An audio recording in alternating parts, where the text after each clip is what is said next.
I'm Jan. And I'm Ronnie, and we're designing dishes. Today we're going to be making baked French toast and maple mustard bacon. Now this is an overnight casserole that would be suitable to serve for a special occasion like Mother's Day. So moms, go gather your family, watch this YouTube video together. We're going to direct it specifically towards Dad and the kids so that they have all of the instructions they need for measuring, for cutting, for dipping, assembling, and baking this casserole just for you. Well, the first thing we're going to be doing, now this is for the dad and the kids, we're going to be showing you what bread to use for our baked French toast. We're using an egg bread. This is a nice heavy bread. Now look how we have cut it. We've used something called a serrated knife. That knife has little edges on it. What you can do, you can get the loaf not cut, and you can saw through it about an inch apart, and this is what the bread turns out like. Now if you don't want to do this, go to your baker and say, help, I don't know what to do. I want to make French toast for my mom for Mother's Day. Cut my bread for me. They will give you some ideas. We have found that a long, thin, or a long bread like this works best. If you want to use a round loaf, you have to cut it in half, and we want slices looking like this. I think now we're going to show you how to put the egg batter on the bread and get ready for this French toast. And how to dip.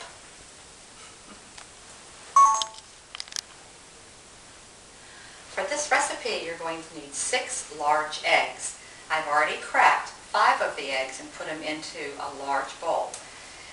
Now I'm going to show you how to crack the remainder of the eggs. Smash the egg on the side of the bowl a little bit.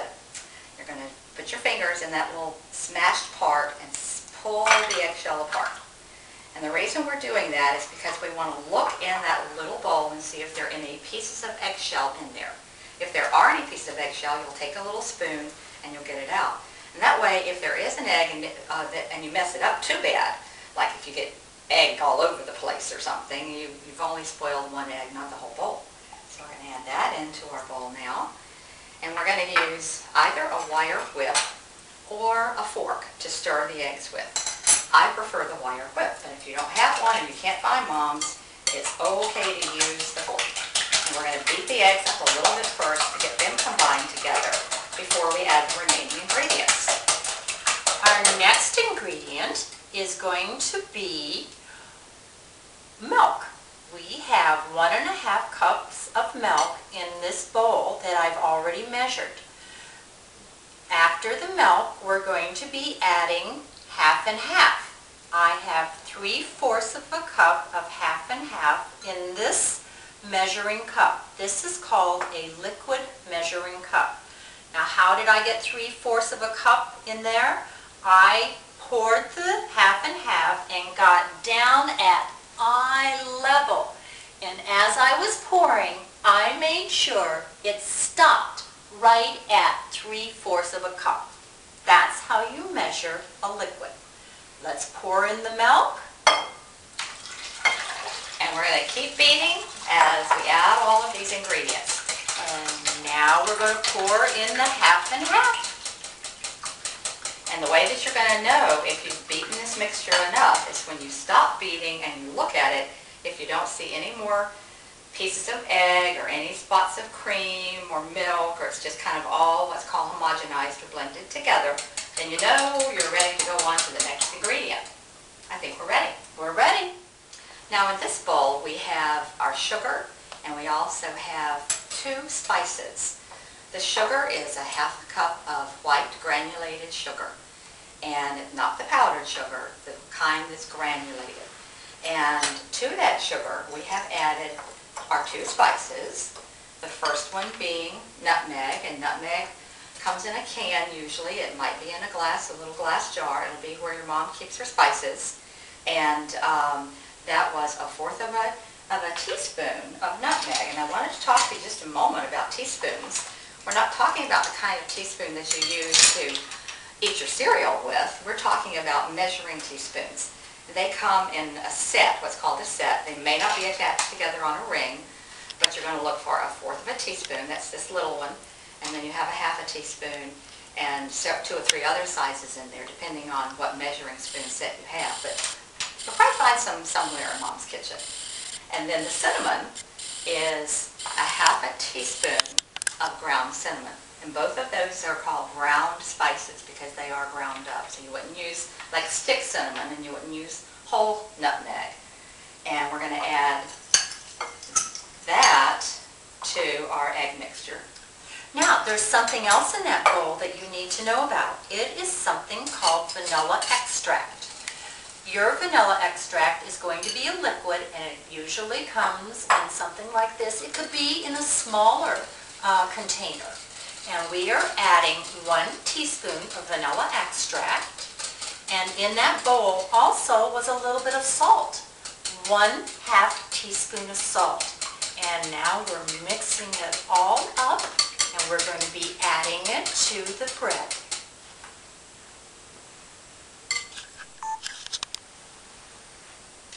Okay, we take a 13 by 9 glass baking dish and we're going to grease it with a non-stick spread. Now, if your mom doesn't have a glass dish like this, she might have a metal one. So look and find one about this size, and it will be metal. Okay, and now we're going to begin the process of dipping our bread. Take 1 slice at a time, and by the way, you need to have very, very clean hands. Scrub your hands and fingers really good because we're dipping this bread into the batter. We're going to hold it in under there for about 3 seconds. 1, 2, 3. Take it out, and this is going to be kind of a messy job, so kids should really like it. Stand it not straight up, but at an angle. And for those of you who know angles, that's about a 45-degree angle. Now we're going to do something now that's a little bit of surprise in this French toast. We're going to be adding some cream cheese. Now I've cut up some cream cheese. What is cream cheese? It's by the milk, and we're using an 8-ounce package. I've cut them into about an inch, about a teaspoon. And I'm taking my knife and I'm just going to plop a little bit right at the bottom. Yeah. You'll need 2 knives. One for placing and one for scraping it off. This is going to be a nice surprise. Your mom might like this. Now, if you don't want to use cream cheese, you do not have to. Okay, second slice, again at about a 45-degree angle. Let's add our next piece of cream cheese. Sorry. Just in front of you there. Hold it under again. It's about a 3-second count. And pull it out. The reason we're kind of holding it under is because we want the bread to absorb the egg batter. And if your bread is real soft, if it seems to be falling apart when you pull it out, then don't hold it in there for 3 seconds. Hold it in there for maybe only 1 second.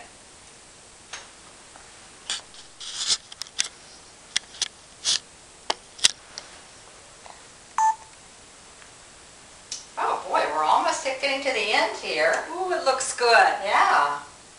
Now don't worry if you've got this problem with your cream cheese. It's just going to all melt in the oven anyway, so it won't be exactly where you put it when the whole thing's over. And if your bread, if you've got a little bit too much bread, you don't have to use it all. Sorry, didn't let you do that cream cheese. That's okay. I like plopping it on there. The other thing is you can like spread your slices out a little bit if it's looking kind of skimpy in your pan, or you can squish them together a little bit more. Ooh, too full. Now we're going to take the excess batter and just pour it over the top of all of your bread, and that's one of the reasons why you have to let this sit overnight. Actually, you don't have to let it sit overnight. That's not true. You can let it sit for 2 hours. But the reason it's easier to let it sit overnight is because then you can make it the day before. On Saturday before Mother's Day. Refrigerate it and just pull it out and bake it on Sunday. Now we're going to add another little surprise. We are putting 1/2 cup, and look at the measuring cup I have here. This is a dry measuring cup. We've measured 1/2 cup of pecans. And we've cut these pecans ourselves. You can do that, or you can at the store. You can buy them already cut up, and it will say on the package how many cups are in the nuts. Look at this, very good. Your mom's going to love it. You might not want to let the kids vote on what nuts go in here, because they might want peanuts instead of pecan. That's okay if that's what your family really wants. That works. Now we're covering up our pan, all ready to go into the refrigerator for either 2 hours or overnight. Well, it's Mother's Day morning. Mother should be very excited that you're going to serve her breakfast. We are ready to put our French toast into the oven. We're going to leave the foil on. We have preheated our oven to 375 degrees. That means 10 minutes ago we turned on the oven to 375 degrees. Now I'm going to take this over to the oven and put it in the center of the oven on the middle rack and let it bake for 25 minutes. And after 25 minutes, we're going to take the foil cover off, and at that same time, we're going to put the bacon in the oven. We're not frying it on the stove. We're cooking it in the oven along with this. So let's make the bacon. Okay. What we have done for our tray of bacon is we have lined it with parchment paper. Parchment paper comes in a box, and it's fairly clearly labeled parchment paper. You'll find it in the same aisle at the grocery store where your wax papers and your saran wraps and plastic wraps are. And I put down 2 sheets of parchment paper under the bacon. If you don't have parchment, then you can just lay your bacon straight out on the sheet without the parchment.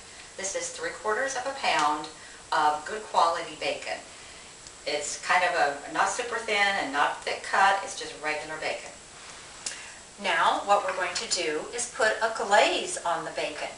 What the glaze is 3 tablespoons of maple syrup and 1 teaspoon of Dijon mustard that we've mixed up. We're brushing it with something called a pastry brush, and we're putting it on bacon. Again, you do not have to do this, but a nice little touch your mom might really like.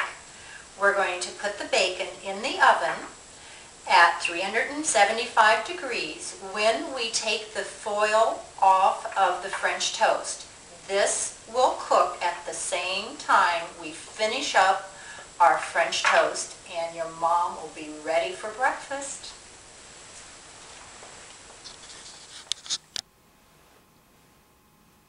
Mom's Mother's Day breakfast is ready. We've put it on a large tray. If you don't have a large tray, why don't you go look at Mom's platters where she might serve a big ham, and maybe you could use that.